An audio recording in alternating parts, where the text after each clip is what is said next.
vraiment rentrer dans notre réflexion. Voilà, depuis quelques semaines, Rolf nous parle de foi, divers aspects de la foi. Voilà, j'étais parti complètement sur un autre thème. Et le Seigneur m'a rattrapé et voilà, j'arrivais pas à m'en sortir sur le thème que j'avais choisi. Et voilà, le Seigneur m'a conduit vraiment sur ce thème de la foi encore et un autre aspect, et on va le voir ce matin. Et voilà, j'aimerais parler ce matin de la raison, de notre raison à nous, propre. Il y a la foi, d'un côté, mais nous avons aussi une intelligence humaine. Et eh bien, nous sommes amenés parfois à raisonner, en rentrer en raisonnement. Tu veux prêcher avec moi? D'ailleurs, il va prêcher avec moi s'il veut, non? Ça va? Futur prédicateur. Oui, nous sommes amenés à raisonner.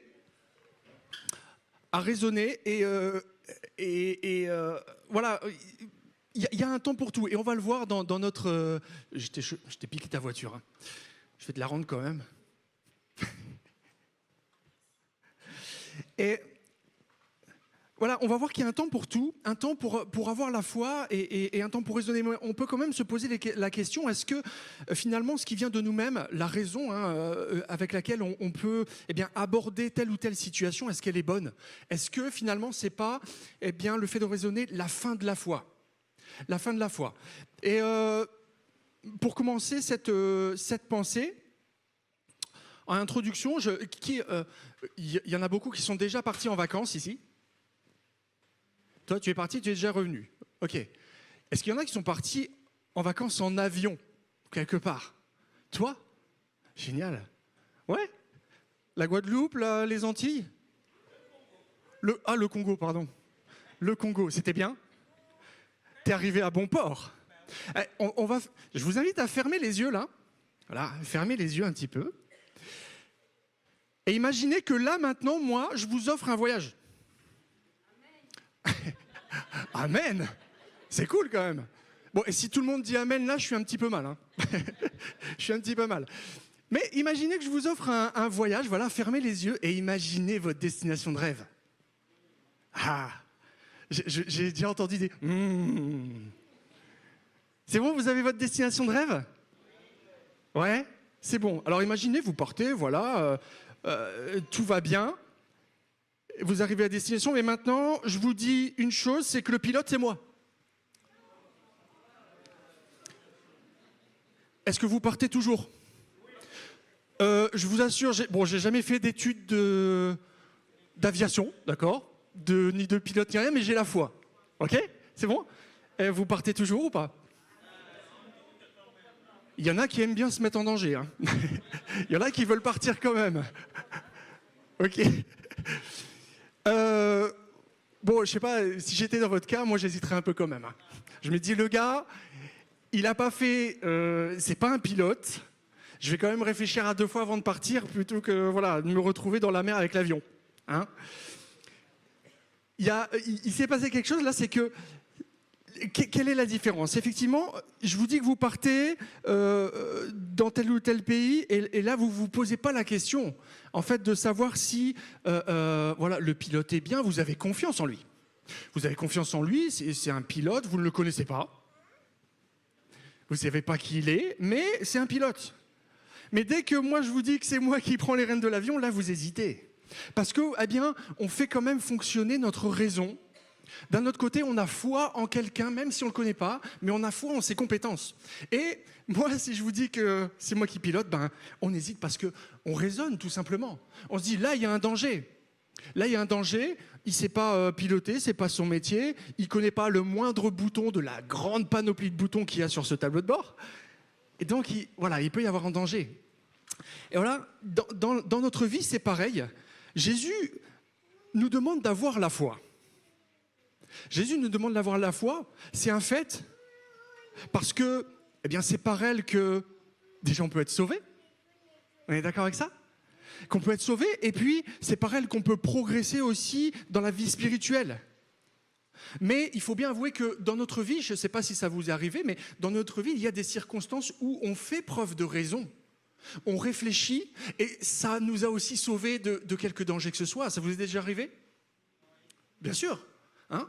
Parce que Dieu nous a fait à son image, et on va le voir tout à l'heure, mais il nous a donné la capacité de raisonner, d'avoir une logique et de pouvoir aussi se prévenir du danger. Alors, la problématique qui se pose, effectivement, on voit que la foi d'un côté c'est très bon, mais le fait de raisonner ça peut être bon aussi.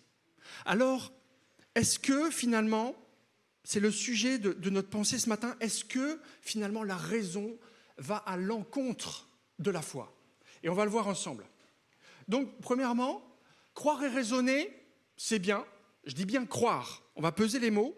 Croire et raisonner, c'est bien, mais ce n'est pas suffisant. C'est pas suffisant. Je ne sais pas si vous connaissez l'histoire de cet homme riche qui est venu à un moment donné au pied de Jésus et qui va lui demander « Qu'est-ce qu'il faut que je fasse ?» Il va lui dire « Bon maître, qu'est-ce qu'il faut que je fasse pour hériter la vie éternelle ?»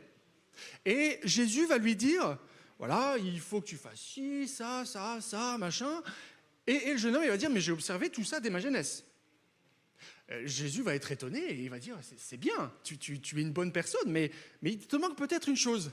Vends toutes tes richesses, vends tout ce que tu as, puis viens et suis-moi. » Et il nous est dit que le jeune homme est reparti tout triste. Donc il manquait quelque chose. Je pense que finalement, si on analyse cette situation-là, ce jeune homme croyait. Ce jeune homme croyait, mais il croyait en Dieu et mettait en œuvre tout ce qu'il fallait dans sa vie pour être en règle. Il était dans le faire, pour coller à la loi finalement. Il faisait, tout simplement. Mais il manquait en fait ce petit déclencheur de foi qui fait que oui, je suis prêt à tout laisser. Je suis prêt à laisser tout ce que j'ai acquis, tout ce à quoi je tiens, pour faire preuve de foi, pour te suivre. Et c'est là qu'est la différence entre croire et faire preuve de foi. J'ai pris la définition du Larousse et ça nous dit avoir foi en quelqu'un, je ne vais pas parler de Dieu en particulier, mais avoir foi en quelqu'un, c'est avoir une confiance absolue. C'est une confiance absolue que l'on met en quelqu'un ou en quelque chose. Je prends la définition que nous donne la parole de Dieu. Dans Hébreux 11, c'est une des définitions, mais ce n'est pas la seule. Hébreux 11 nous dit mettre sa foi en Dieu, j'ai pris la version français courant. Mettre sa foi en Dieu, c'est être sûr de ce que l'on espère, c'est être convaincu de la réalité de ce qu'on ne voit pas. Ce n'est pas suffisant, encore. Parce que ça, on va dire c'est la démonstration, mais il y a d'autres textes qui nous définissent encore la foi, et c'est dans l'expérience que Abraham a pu avoir. Il y a d'autres, dans Hébreux 11, vous pouvez lire beaucoup de personnages bibliques qui ont été plébiscités pour leur foi. Et là, au sujet d'Abraham, donc là c'est dans Romains, mais il en est parlé aussi en hébreu. Romains 4, 21 nous dit Abraham, il a été convaincu. Il a eu la pleine conviction que ce que Dieu promet, il peut aussi l'accomplir. Donc c'est bien, de prendre en compte cette définition d'Hébreux 11, d'être sûr de ce qu'on espère, d'être convaincu de la réalité de ce qu'on ne voit pas, mais il y a une autre dimension, c'est cette dimension de croire en la fidélité de Dieu. C'est ça la foi. La foi, Abraham, il a eu confiance dans la fidélité de Dieu, en ce que Dieu lui a promis, il était capable aussi de l'accomplir. Et il en est parlé de même pour Sarah, en disant, en Hébreux 11, 11, Sarah crut à la fidélité de celui qui avait fait la promesse. Tu peux croire que ce que Dieu... tu peux croire en des choses que tu ne vois pas encore. Mais le plus important, c'est de savoir que tu es un Dieu fidèle. Un Dieu fidèle qui peut accomplir la promesse qu'il t'a faite. Et c'est ça la différence entre croire simplement et avoir la foi. Et il est important de donner de rappeler cette définition. Et peut-être que pour toi, ce matin, tu bloques sur la foi parce que tu as été déçu. Tout dépend de la personne en qui on met sa foi.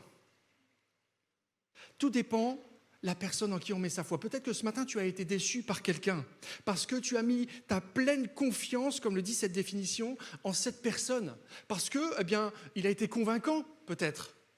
Il a su te convaincre que, eh bien, il allait faire quelque chose ou te donner quelque chose, peut-être son amour, que tu n'as jamais reçu. Mettre sa foi en quelqu'un, c'est bien, c'est déjà une bonne démarche du cœur parce que, eh bien, ça engage le cœur. Mais tout dépend de la personne en qui on met notre confiance. Peut-être que ce matin, tu as été déçu parce que tu as mis ta confiance en quelque chose, que tu as mis ta confiance en une personne. Mais ce matin, Dieu t'invite à avoir confiance en lui, à avoir confiance en Jésus. Parce que, eh bien, il n'y a que lui qui peut satisfaire ton cœur. Je te le répète ce matin, il n'y a que lui qui peut satisfaire ton cœur. Je te le dis, tu ne seras pas déçu si tu mets ta confiance en l'Éternel pour chacun des domaines de ta vie. Pourquoi ? Parce qu'il le dit lui-même, en vérité, je vous le dis, en vérité, c'est amen, amen. Hein. C'est vrai. Ok ? En Jean 6, 47, en vérité, je vous le dis, celui qui croit en moi a la vie éternelle. Il n'est pas dit celui qui croit en moi aura la vie éternelle. Peut-être. Dans le futur. Et tu le verras peut-être si tu vas jusqu'au bout. Non, tu crois en moi aujourd'hui, tu as la vie éternelle. Et ça se produira, c'est certain. Ce matin, eh bien, je t'invite vraiment à placer ta confiance dans le Seigneur, à faire preuve de foi, oui. Mettre cette petite chose en plus dans ton cœur qui fait que le fait de croire en Dieu devient de la foi. C'est être dépendant de Christ. Alléluia. Si tu veux le faire, eh bien, c'est le moment ce matin. Maintenant, au-delà de la foi, au-delà de la logique aussi, de la raison, j'ai pris la définition aussi de la raison, c'est eh bien, la faculté propre à l'homme de connaître. C'est le savoir. C'est la capacité de juger et d'agir selon des principes. Dans ta vie, tu as eu diverses expériences qui ont fait que tu as acquis des valeurs et tu sais eh bien, agir selon ces principes que tu as acquis. Tu es capable de raisonner et c'est bon. Je voudrais te dire que ce matin, eh bien, c'est Dieu qui te l'a donné. Dieu t'a donné la capacité de raisonner. On est d'accord avec ça ? Pourquoi ? Parce que Dieu dit tout simplement dans sa parole, en Genèse 1, 26, quand il a créé l'homme, faisons l'homme à notre image, selon notre ressemblance. C'est pas seulement aussi cette ressemblance spirituelle, c'est aussi eh bien, cette capacité à faire preuve de raison, de logique. D'ailleurs, il le dit à un moment donné dans Ésaïe 1, 18. Il va dire, oh, venez avec moi et plaidons ensemble. Discutons ensemble. Le verbe plaider, j'ai cherché un petit peu dans la parole, ça veut dire délibérer et raisonner justement. Raisonner. Donc Dieu nous a donné la capacité de raisonner. Donc en soi c'est bon, mais ce n'est pas suffisant encore une fois. On doit aller au-delà de cette logique. Pourquoi ? Parce que eh bien, raisonner c'est si souvent mal utilisé. C'est si souvent mal utilisé. On connaît, peut-être pas, mais peut-être que tu ne connais pas les pharisiens ce matin, parce que tu ne connais pas encore l'évangile ou la Bible, mais les pharisiens, c'était leur spécialité. Dès que Jésus apportait une parole, ils disaient « Ok, merci Jésus, maintenant, allez, on se réunit ensemble et on raisonne. C'est quoi ce qu'il est en train de nous dire là ?» Et quand on regarde bien souvent, les pharisiens, ce qui en sortait de ces raisonnements, c'était pas bon. Hein. Ils raisonnaient, mais ils trouvaient toujours des choses pour accuser Jésus. Pour le mettre de côté. Ils étaient souvent en colère. Pourquoi ? Parce qu'ils étaient fixés sur une chose, sur la loi. Et Jésus, eh bien, disait des choses, des principes, non pas qui mettaient de côté la loi, mais qui la complétaient, mais eux ne le voyaient pas. Eux, ils étaient fixés sur la tradition. Clac, clac. Donc, ils raisonnaient. Donc, la raison, la logique, ça peut être souvent mal utilisé. Et ça, eh bien, ça doit aussi nous enseigner ce matin. La raison, c'est bon. C'est bien de pouvoir juger des choses, mais ce n'est pas suffisant. Il faut encore que notre raison soit éclairée. Vous comprenez ce que je veux dire ? Il faut que notre raison soit éclairée par Dieu lui-même. Pourquoi? Pour que la lumière de Dieu, qui conduit au plan de Dieu, puisse se faire sur notre chemin. Peut-être que Dieu te parle déjà ce matin, ou peut-être qu'il t'a déjà parlé, mais toi, tu résonnes dans ton cœur. Tu résonnes. Et tu ne trouves pas l'issue. Tu te dis, mais non, mais c'est inconcevable. Il y a des choses que je ne comprends pas. Ça va en dehors ça n'a pas de sens. Ok. Ça n'a pas de sens peut-être ce que Dieu t'a dit du côté de ta raison humaine. Mais il faut que ta raison soit éclairée, il faut que toute la lumière puisse se faire dans ton cœur pour que cette raison devienne du discernement et de la sagesse. Et c'est là toute la différence. Oui, la raison est bonne, et c'est ce à quoi je veux vous interpeller ce matin. La raison, c'est bon, la logique, c'est bon humaine, mais il faut qu'elle soit éclairée pour qu'elle rentre dans le projet de Dieu et que ça devienne du discernement. Peut-être que depuis longtemps, tu demandes le discernement à Dieu. Et tu ne le trouves pas. Je te dirais simplement ce matin, demande la lumière. Demande la lumière de Dieu sur ton chemin. Demande à Dieu de t'éclairer dans telle ou telle situation. Et comme ça, toute ta logique humaine va disparaître. Toute ta manière de concevoir les choses va disparaître. Et tu vas entrevoir l'impossible comme étant possible avec Dieu. Amen. C'est ce que tu veux ce matin? Mettons un petit peu de discernement et de sagesse. Demandons à Dieu de nous donner ce discernement et cette sagesse pour, bien marcher sur le chemin qu'il a prévu pour nous. Alors ça, c'est une chose. Maintenant, deuxièmement, la foi et la raison, effectivement, ne sont pas ennemis. La foi et la raison ne sont pas ennemis.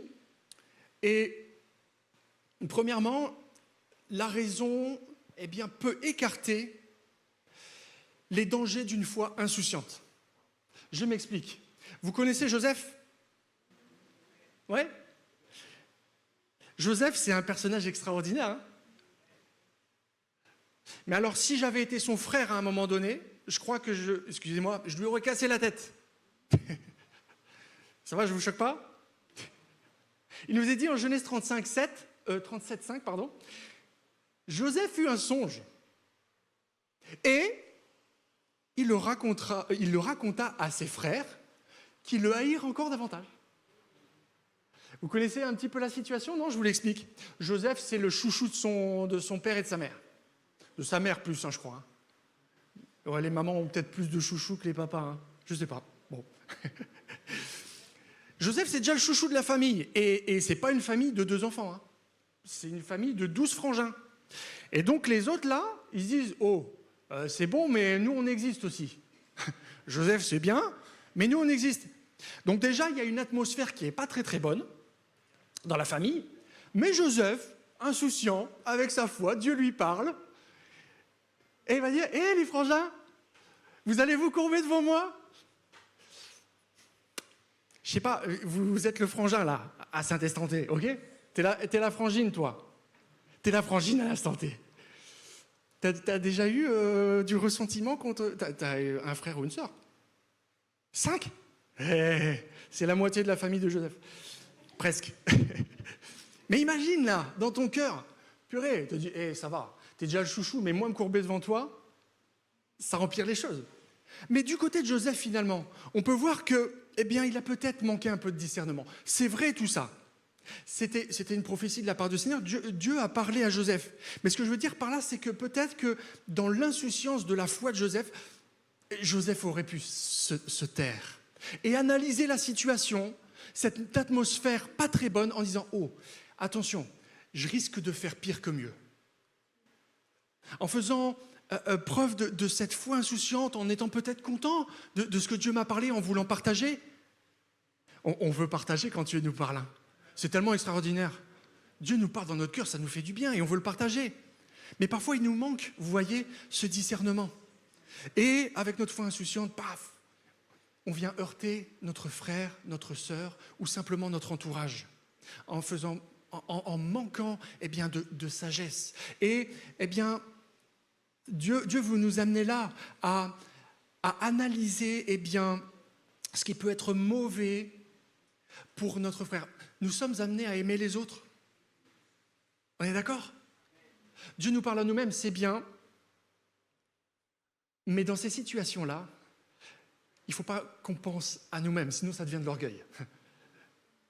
On est d'accord? On se rappelle, hein, la chair, même si une parole de Dieu nous élève et nous dit que voilà, on va être impressionnant, qu'on va être, très très utile et déterminant dans l'œuvre de Dieu, très très vite la chair, elle est là et ça peut se retourner sur le moi. On est fait comme ça. Mon ami, mon frère, ma sœur, tu sais, tu es fait comme ça. Automatiquement, tu vas te replier sur toi-même parce que la chair veut ça. Et on a besoin, de ce discernement pour écarter, tout potentiel danger et pour que notre amour pour les autres puisse être manifesté. Amen. On a besoin de ça. Alors peut-être que il y a ce verset aussi qui dit en Luc 14, versets 28 à 30, « Si l'un de vous veut construire une tour, il s'assied d'abord pour calculer la dépense et voir s'il a assez d'argent pour achever le travail. Autrement, s'il pose les fondations sans être en mesure d'achever la tour, tous ceux qui verront cela se mettront à rire de lui en disant « En voilà encore un qui a commencé à construire, mais qui a été incapable d'achever le travail. » Ce matin, peut-être que tu as un projet fou. Peut-être que Dieu t'a parlé déjà, même avant de venir ici. Peut-être que c'est même depuis bien longtemps. Il y a un projet fou. Un projet fou. Mais, je te dirais, ne t'engage pas avec insouciance et avec naïveté. La parole de Dieu nous dit, ok, tu as un projet de construction, tu vas construire quelque chose, ok, ça c'est certain. Mais maintenant, calcule la dépense. Calcule la dépense, raisonne, fais avec le discernement que je veux te donner. Ne t'engage pas avec naïveté. Dieu ne te mettra jamais en danger. Jamais. Dieu ne te mettra jamais en danger. C'est pourquoi, on doit venir à lui avec ce discernement et avec le bagage qu'il nous a donné. Je voudrais rappeler simplement que Abraham, effectivement, il a quitté sa maison. Ça peut déjà être une grande étape pour nous qui devons, peut-être déménager pour le travail ou quoi que ce soit. C'est parfois compliqué de lâcher sa maison, le train quotidien qu'on a eu pendant des années. C'est compliqué. Abraham l'a fait, ok. Il a fait preuve de foi. Mais il nous est dit, si vous lisez bien dans Genèse 12:5, il est parti sans savoir où il allait, sur une promesse, mais n'oublions pas qu'il a pris tout ce qu'il avait acquis avec lui. Et la parole de Dieu le dit. Tout ce qu'il avait acquis à Charan, ses serviteurs, son bétail, sa sécurité financière, sa stabilité, il l'a pris avec lui. C'est l'expérience d'Abraham. Et ça nous montre que, effectivement, faire preuve de foi, ça demande aussi, de mesurer tout l'impact que ça peut avoir dans notre projet, dans le projet dans lequel Dieu veut nous faire entrer. Amen? On est d'accord avec ça? Donc, la raison écarte les dangers d'une foi insouciante, mais d'un autre côté, la foi, elle dépasse les limites de la raison. Alléluia! La foi, il faut bien l'avouer, dépasse les limites de la raison. Et c'est pour ça que les deux se complètent et ne sont pas ennemis. Il est dit en Matthieu 8, 1, 2, il est parlé d'un lépreux. Jésus a guéri beaucoup de lépreux, parfois il l'a fait à distance. Quand il y avait 10 lépreux là, qui disaient « Seigneur, sauve-nous », ils étaient à distance. Mais j'ai cherché un petit peu quand même, et je voulais voir vraiment si Jésus avait guéri un lépreux en le touchant. Parce que, un lépreux, il ne fallait pas s'en approcher. C'est ce qui était raisonnable. Parce que la foi le disait, quand on touchait un lépreux, on était aussi impur. Et Jésus aurait pu faire preuve de raison à l'image des hommes, selon la conception des hommes. Mais j'ai bien aimé ce passage, parce que Jésus, il est dit qu'il est allé vers ce lépreux et il l'a touché, et il l'a guéri. Amen. C'est pas raisonnable aux yeux de la foule. Ça a dû ne pas être raisonnable aux yeux de la foule. toucher un lépreux, effectivement, et impur.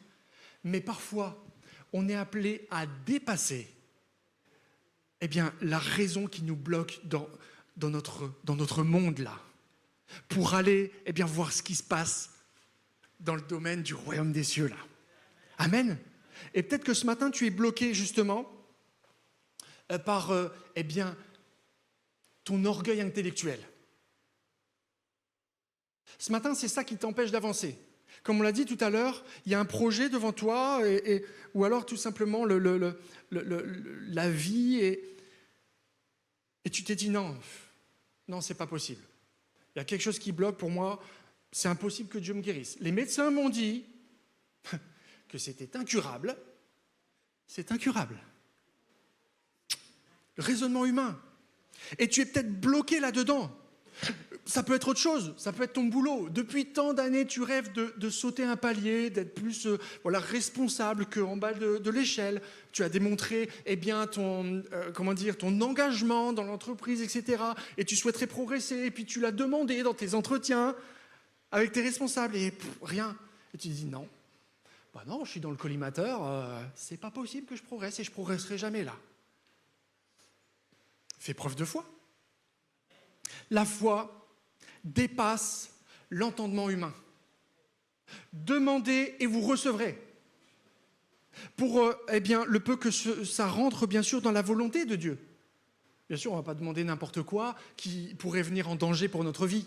Dieu ne nous l'accordera pas, il faut être clair là-dessus. Mais pour le peu que ce que vous demandez rentre dans le plan pour moi, demandez tout simplement et je vous donnerai. C'est aussi simple que ça. Parfois, on s'attend à voir des miracles ou une façon particulière ou waouh.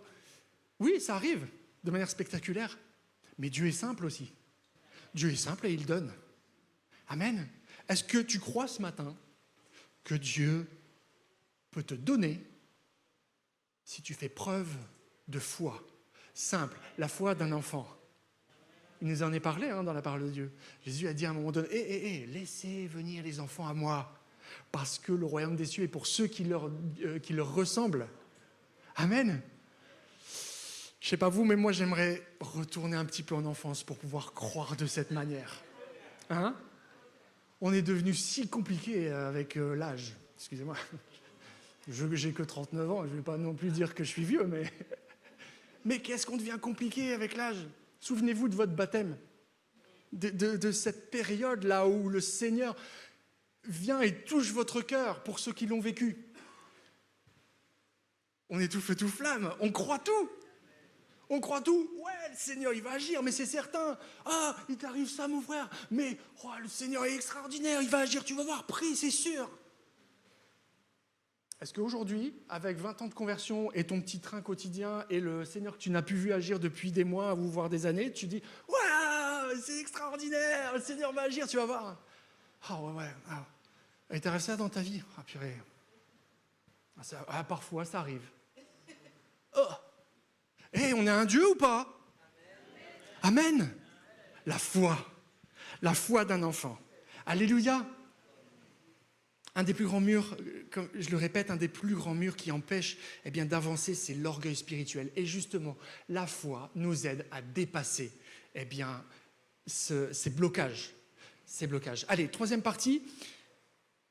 Bien sûr, les deux se complètent, mais foi et raison se manifestent. Et là, on va parler de démonstration. Se manifestent chacun en leur saison. Et c'est important de le considérer. L'Ecclésiaste va dire il y a un temps pour tout. Alors, c'est pas noté il y a un temps pour avoir la foi et un temps pour avoir la raison. C'est noté, plusieurs choses, vous pourrez le lire, Ecclésiaste 3.1 et les versets qui suivent. Il y a un temps pour planter, pour arracher. Mais je pense que ça va dans la même pensée. En fait, effectivement, dans nos vies, il y a un temps pour tout. Et je pense qu'il y a un temps pour faire preuve de foi et un temps pour faire preuve de sagesse. Il faut avouer dans notre vie, et si on est vraiment sincère, que depuis qu'on s'est donné au Seigneur, on n'a pas fait preuve de foi tout le temps. Si on est honnête avec nous-mêmes, même on dit c'est pas possible, parce que nous sommes humains. Il ne faut pas oublier que lorsque Jésus vient toucher notre cœur et nous donner une nouvelle vie, l'autre vie ne disparaît pas. J'espère que je ne vous étonne pas en disant ça. Nous avons toujours une nouvelle vie spirituelle, mais la vie charnelle est là. Et tout le défi de la vie avec Dieu, c'est de pouvoir mettre plus l'accent sur la vie spirituelle, la relation avec Dieu, pour pouvoir lutter contre cet homme ancien. Ok ? Ça va avec ça ? Donc, on n'a pas toujours fait preuve de foi dans notre vie. Ce qui nous montre que, il y a des paliers dans notre vie. La foi, sa fonction, c'est de nous faire passer un palier. Si vous prenez,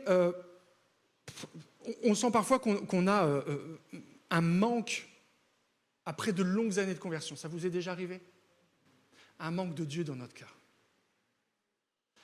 Je sais pas, moi ça m'est déjà arrivé dans des moments compliqués ou pas seulement, dans un train quotidien. Dans un train quotidien où on s'aperçoit que finalement, mince alors j'ai laissé la prière, je m'en suis même pas aperçu.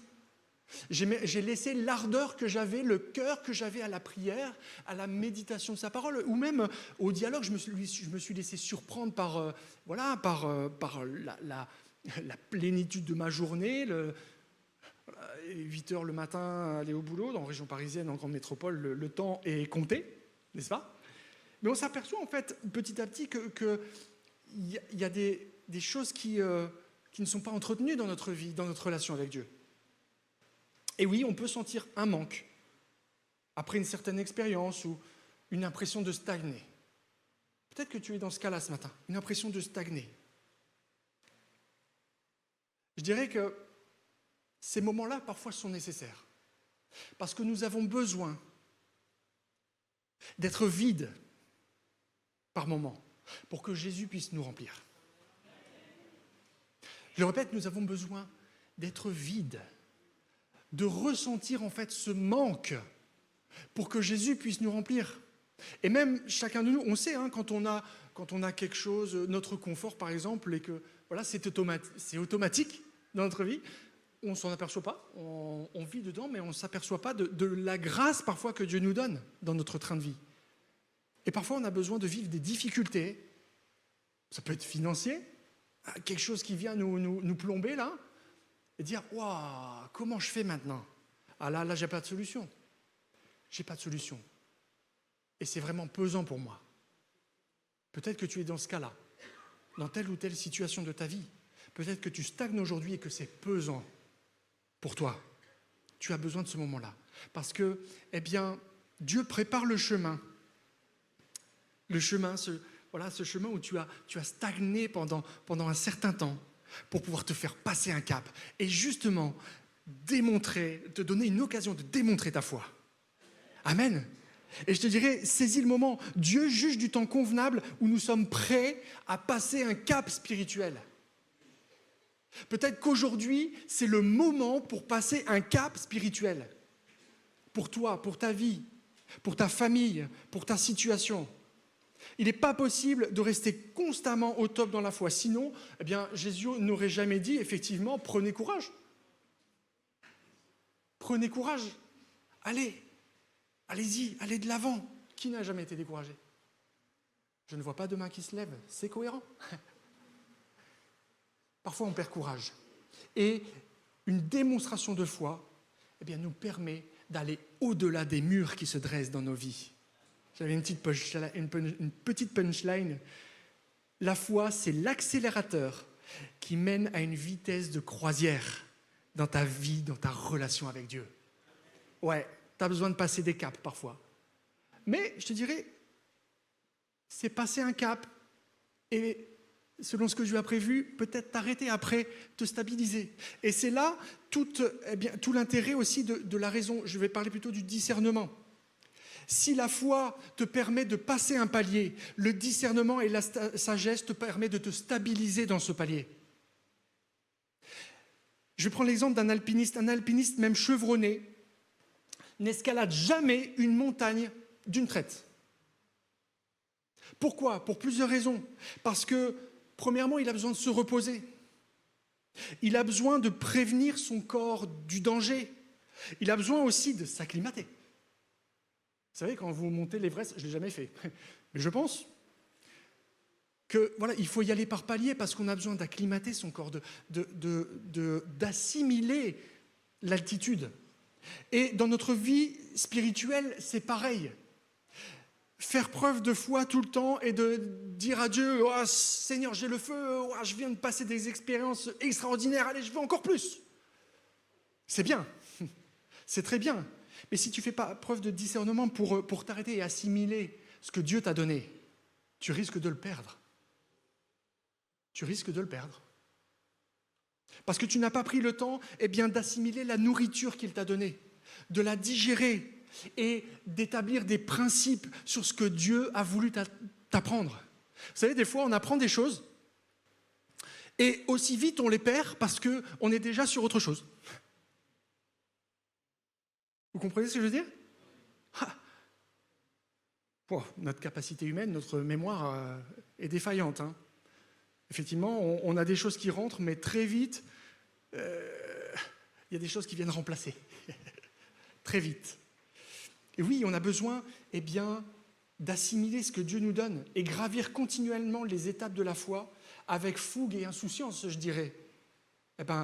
Nous expose à la crampe spirituelle. La crampe spirituelle. Parfois, tu peux être tétanisé et essoufflé parce que justement, tu t'es investi, par exemple, trop dans l'Église. L'Église, c'est bien, c'est la communauté et Dieu nous demande de nous y investir, mais trop travailler dans l'Église et y donner toute son énergie, parfois, ça nous mène à la catastrophe. Il y a beaucoup de pasteurs, parfois, qui sont aussi en difficulté dans leurs églises, parce que voilà, les églises sont peut-être petites et on n'arrive pas à soulever les talents, ou alors à aller les chercher. Et on fait tout, parce qu'il faut avancer. Mais à un moment donné, on se rend compte qu'on ne peut plus, quoi. On ne peut plus, le corps lâche, il y a tout qui lâche. Et là, on est au fond du trou, parce qu'on a voulu aller trop loin. Dieu permet, par le discernement, de nous arrêter en chemin, de faire le point. Peut-être que tu es dans ce cas-là. Tu sens que le burn-out, là, il n'est pas loin, que tu es fatigué. Je te dirais, arrête-toi. Même concernant la foi, la démonstration de foi. Attention, je voudrais rappeler, je ne l'ai pas dit tout à l'heure, mais la démonstration de foi, c'est différent de la foi. Ce n'est pas parce que tu ne vas pas te dire, allez, on va faire preuve de foi, on va démontrer notre foi, par un élan, que tu n'as pas la foi. Non, tu crois en Dieu, il est dans ton cœur et ça c'est fait. Mais parfois, tu as besoin de t'arrêter. D'arrêter d'essayer de démontrer ta foi. Dieu connaît ton cœur. Dieu connaît ton cœur et il sait, lui, que tu as besoin de te reposer. Que tu as besoin de te reposer. On a besoin de marcher parfois, et j'insiste bien sur le terme, oui, s'arrêter de courir, mais pour marcher. Pas pour s'arrêter et rester immobile. Continuer de marcher pour récupérer. Je me suis inscrit à la salle avec Camille. Donc on fait du sport. Effectivement, le tapis là, hop, une fois qu'on a fini de faire la côte là, on appuie sur le bouton récupération. Ça m'est arrivé une fois de faire arrêt. Je me suis trompé de bouton. Waouh, j'ai été surpris. Déjà, on est un peu désorienté. Je ne sais pas s'il y en a qui courent sur un tapis. C'est pas la même chose que quand on court. Quand on s'arrête, on est. Et j'ai fait stop. Je savais plus où j'étais. Récupération. Et là, le tapis va plus lentement et je marche. Marche avec le Seigneur. Dans cette période de repos qu'il veut te donner. Continue à marcher avec le Seigneur. Prie, remercie-le, adore-le pour ce qu'il a fait, pour ce qu'il vient de faire. Adore-le. Dis, Seigneur, c'est merveilleux, j'ai appris quelque chose. Maintenant, je vais bien poser les choses et ça va me servir pour plus tard. Et je n'ai pas envie de l'oublier. Amen. Alléluia. On va conclure. Je vais inviter la louange à venir. Pour conclure, on peut voir que, effectivement, foi et raison ne sont pas ennemies, mais elles se complètent. On a besoin, dans des périodes de nos vies, de faire preuve de foi, de démontrer notre foi pour pouvoir passer des caps. Et on a besoin aussi de faire preuve de discernement pour mesurer l'impact. La vie avec Dieu, c'est un équilibre de toutes ces choses. Amen. La vie de Dieu, c'est un équilibre entre foi et raison qui contribue à un avancement spirituel régulier et stable. On s'imagine parfois, peut-être que ce matin, tu t'imagines que la stabilité avec Dieu, c'est être constamment dans l'œuvre. Constamment. C'est pas ça, être stable. C'est avoir une vie spirituelle équilibrée. C'est aussi avoir du temps de repos pour pouvoir communiquer avec Dieu dans le lieu secret. Amen. Peut-être que ce matin, c'est ça qui te trouble, ta fatigue. Rentre dans le lieu secret, là où c'est tranquille, là où il n'y a pas de bruit, et parle avec ton Dieu. Dis-lui tous tes petits secrets. Dis-lui tout ce que tu as appris en le remerciant. Tu dis, merci Seigneur. Dans cette expérience-là, tu m'as appris à être stable, à peut-être faire preuve de moins de colère, à avoir plus de maîtrise de soi. Comment je te remercie Seigneur, parce que ce n'est pas ma nature de base. C'est pas ma nature de base. On va fermer les yeux et on va réfléchir à ça ensemble, si vous le voulez bien. Peut-être que tu as manqué à un moment donné de ta vie et peut-être que tu es encore dedans d'une de ces deux choses, de foi ou de discernement. Le manque de foi, ça peut être simplement l'incertitude. Peut-être que ce matin, tu es incertain pour ton avenir. Rolf, dans les prédications précédentes, nous a parlé de la peur qui était une barrière. Là, ce matin, ça peut être l'incertitude qui est ta barrière. La peur de l'avenir, peut-être la peur de la mort aussi. Tu n'es pas certain de la présence de Dieu dans ton cœur. Peut-être que tu as peur de la mort aujourd'hui. Peut-être que tu as perdu ta sensibilité pour Dieu. Dans ce manque de démonstration de foi. Peut-être tout simplement que tu as désobéi aussi. Ou peut-être que tu ne vois plus les bénédictions de Dieu.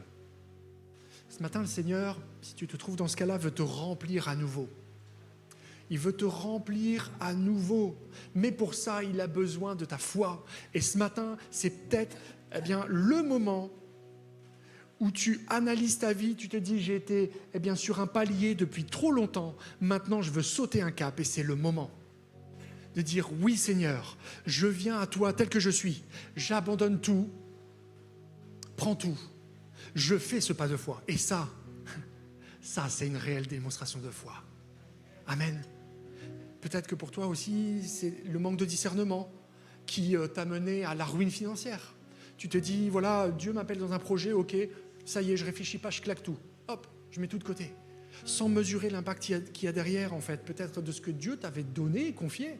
Ta maison, tes richesses, tes biens, tout cela vient de Dieu. Peut-être que tu as mis ça de côté en disant, allez, Dieu va pourvoir, on y va. Et c'est la ruine. Peut-être que tu as manqué de discernement dans ce sens-là.